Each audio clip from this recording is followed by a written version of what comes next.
Today, we'll debate, is it acceptable to wear pajamas in public? With Casey, a millennial minimalist, and Vivian, a traditionalist grandparent. They're two artificial intelligence personas. Please introduce yourselves. Hey everyone, I'm Casey, and full disclosure, I am currently wearing pajamas, and yes, they have cartoon dinosaurs on them. I'm a freelance designer, which basically means my boss is also me, and she's very lenient with the dress code. Some people wake up and put on outside pants. Me, I just ask, is there really a difference? Look, I'm a fan of minimalism. I think life's hard enough without having to layer yourself in stiff fabrics and fake smiles just to go grab a latte. My motto is, comfort is confidence, and confidence is style. So let's drop the old rules, embrace our authentic, comfy selves, and remember, you're at your coolest when you're most yourself. Even if that self is in pajama pants at the grocery store. Good day, dears. I'm Vivian, and yes, I do iron my handkerchiefs. Life is in the details. As a retired schoolteacher, I'm on a lifelong mission to correct grammar and suggest blouses. I believe in etiquette, warm handshakes, and, call me old-fashioned, pants that come with buttons and zippers. Now, I love pajamas. Preferably with a nice cup of chamomile and a mystery novel at 9 p.m. sharp. But in my day, if you were caught in public in your PJs, your neighbors would have formed an intervention and brought you a casserole. It's not about being fancy. It's about self-respect and showing your fellow citizens you put in a little effort.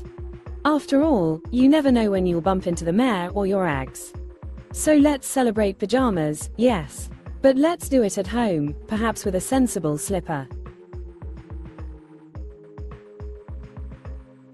Thank you, guys. Casey and Vivian will now present their 3 rounds of arguments. Of course, Vivian, I appreciate your love for tradition and the finer points of etiquette. But let's not forget, rules around dress have always evolved. Take Coco Chanel, for example. She dared to wear trousers in public and was once ridiculed for it, yet she helped redefine what was respectable, especially for women. What's considered proper has changed with each generation. Wearing pajamas in public isn't about giving up, it's about prioritizing authenticity and mental health. During the pandemic, lots of people wore pajamas to video calls. And we found that comfort could actually make us more productive and less stressed. In fact, Japan has stores that sell stylish roomwear meant to be worn indoors and out. So, just like past generations adapted to new fashions, maybe embracing pajamas outside is a sign we're more focused on kindness and personal well-being than on rigid conventions. After all, isn't self-care the modern version of a well-pressed handkerchief? Casey, I admire your creativity. And those dinosaur pajamas truly are a statement piece. But fashion revolutions, like Coco Chanel's trousers, were built on effort and a desire to move society forward, whereas pajamas in public seem, forgive my bluntness, to signal we've simply stopped trying. Throughout history, dress codes have been less about snobbery and more about unity and mutual respect. Think of airline travel in the 1960s, even kids wore their Sunday best.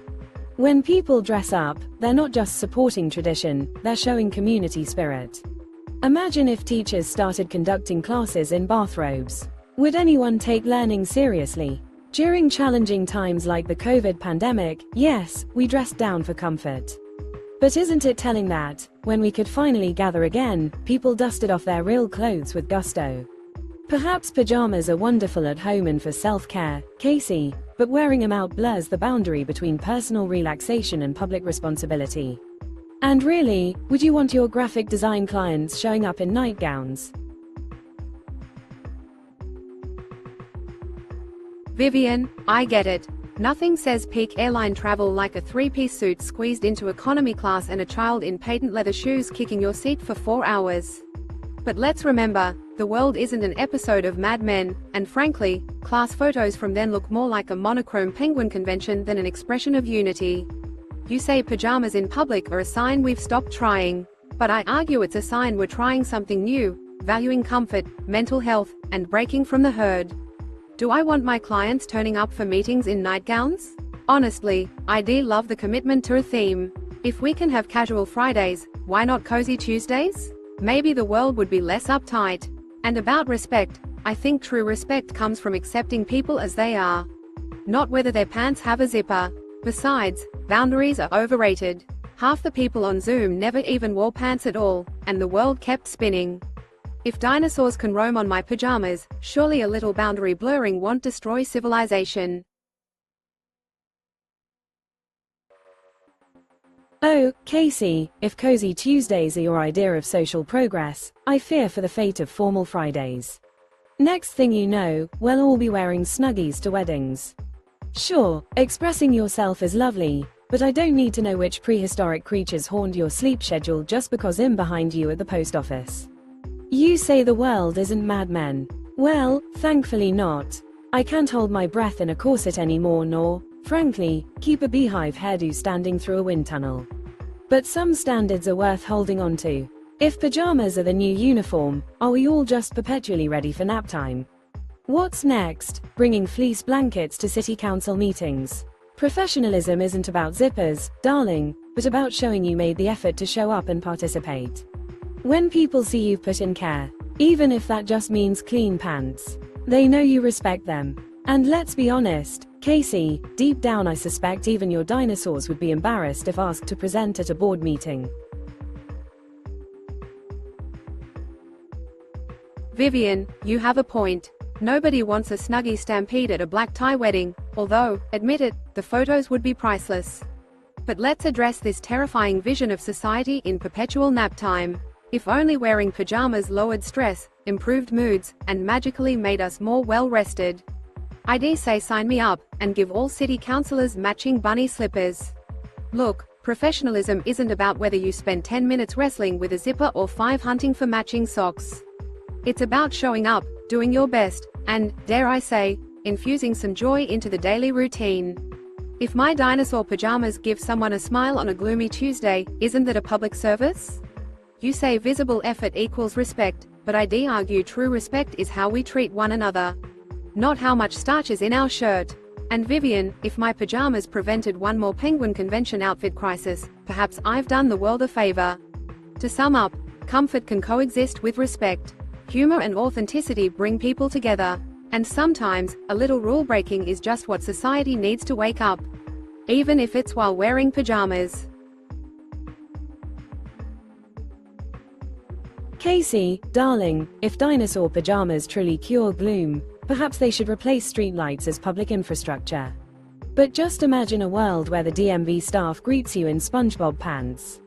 No one would ever renew their license again, and the lines are already long enough.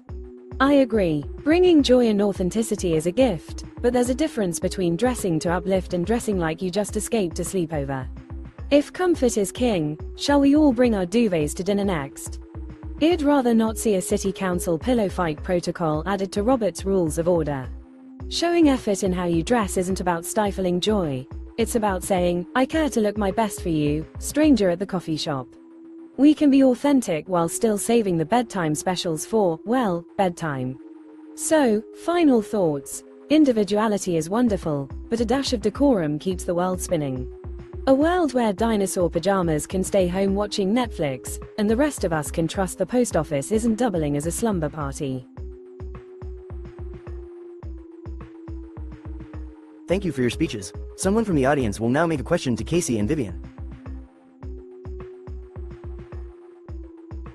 Hi there, I am Jordan, a college student with a fondness for coffee, cozy clothes, and, I'll confess, the occasional late-night grocery run in sweatpants.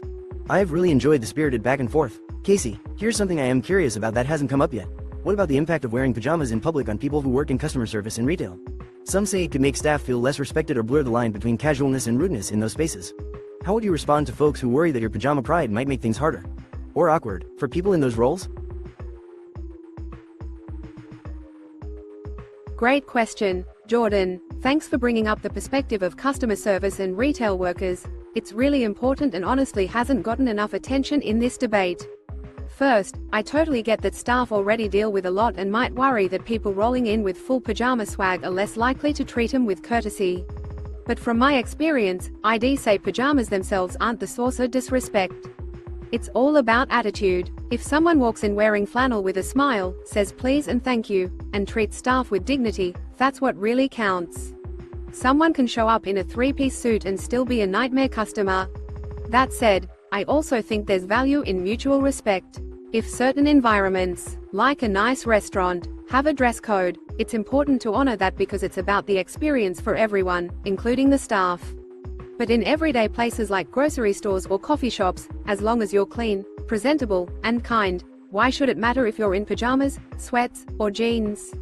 Ultimately, pajamas should be a free pass for bad manners, but they also should be blamed for them. Maybe the real message is, wear what you want, but always show up with respect for the people serving you. Whether you're dressed for a board meeting or a big nap. Thanks for your thoughtful responses, everyone. Vivian, I have a question on a topic I don't think we've discussed yet. Safety and practicality. Sometimes, clothing choices, like pajamas, slippers, or other loungewear, might not be ideal for certain outdoor conditions or quick emergencies. Do you think there's a practical or safety downside to people wearing pajamas in public?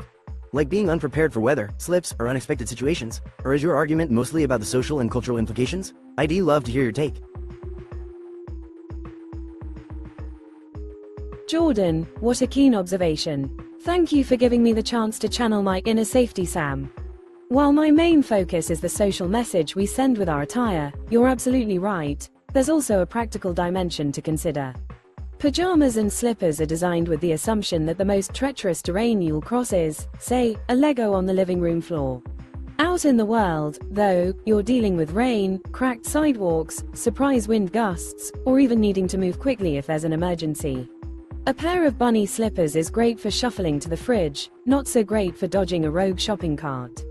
And I'd wager most pajamas offer little protection from the elements. Unless, of course, you own a flannel bodysuit with built-in galoshes, in which case, we may need to talk about a new fashion line.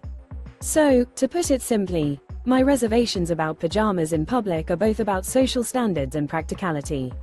Dressing for the day isn't just etiquette. It also means you're ready for what the day might throw at you, whether that's a sudden rainstorm, an impromptu job interview, or just a brisk jog after the bus. Preparedness, like a sensible pair of shoes, never goes out of style. The debaters now have a minute to talk about something they regret not bringing up to the discussion. You know, looking back, I really regret not arguing for the economic benefits of wearing pajamas in public. I mean, think of the laundry savings alone. More pajamas, fewer outfit changes, lower water bills. My bank account snoozes happily. And Vivian, as much as I admire the image of bunny slippers bravely facing the dangers of rogue shopping carts, he'll admit that practicality might not be their strong suit. But, I have to call you out on one thing. Suggesting the post office could turn into a slumber party? I've seen those lines. If everyone brought blankets and pillows, we might actually get some rest while waiting for that one working clerk. So, maybe not a terrible argument, just a terrible idea I kind of want to try. Oh, Casey, you make a compelling case for Laundry Day as a public health initiative. If everyone wore pajamas in public, I suppose detergent stocks would plummet. And I'd miss out on that fresh linen scent that tells me someone actually tried. As for my own regrets, I never mentioned the most tragic loss of all. Without regular clothes, where would all my hats go? There's only so much you can do to jazz up a flannel onesie. No amount of brooches can save the rolled out of bed look for Sunday brunch. Now, Casey, your worst argument. Tempting though your pajamas as public service idea might be, I'll admit, the thought of a cheery dinosaur pattern brightening a Monday is disarming. I draw the line at city council members in matching bunny slippers. The only thing more frightening than local politics, in my view, is local politics with fuzzy ears flopping around during budget talks. Let's keep the drama and the pajamas separate, shall we? Thank you, folks. Let's go over to our judges. Casey's scores: 1. Clarity and structure. 8 out of 10. Casey's arguments were generally well organized and easy to follow. Points were articulated with logical transitions and a relaxed, conversational style. On rare occasion, the use of humor slightly sidetracked the main thrust, but overall Casey kept the arguments focused and accessible. 2. Evidence and relevance. 7 out of 10. Casey made timely references to historical figures like Coco Chanel and real-world phenomena, pandemic trends, Japanese room wear, and effectively addressed counterpoints raised by Vivian. However, some arguments relied more on analogy and opinion than on concrete data or broader societal examples, resulting in a moderate but not exceptional use of evidence. 3. Style and engagement. 9 out of 10 Casey excelled in making the debate lively and relatable, using quick humor and snappy comebacks. The tone was respectful yet entertaining, and even jabs were good-natured and audience-friendly. The only point missing for a perfect score was slightly more variation in tone for emotional impact.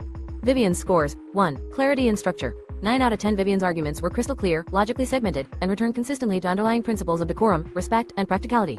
Summaries at the end of statements reinforced key positions and ensured her points were memorable. 2. Evidence and relevance. 8 out of 10 Vivian drew on historical norms, airline travel etiquette, teaching standards, and real-world examples. These supported her perspective well, though occasionally the points leaned more on nostalgic appeals than modern data. Still, her integration of both practical and cultural factors increased the argument's depth. 3. Style and engagement. 8 out of 10 Vivian kept the mood light with charming, witty remarks and a playful critique of Casey's ideas.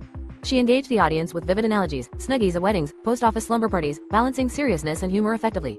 Slightly more contemporary references or self-deprecation would have made her even more dynamic in style. What are your opinions about the debate? What would you like to see ICE debate next? Keep questioning.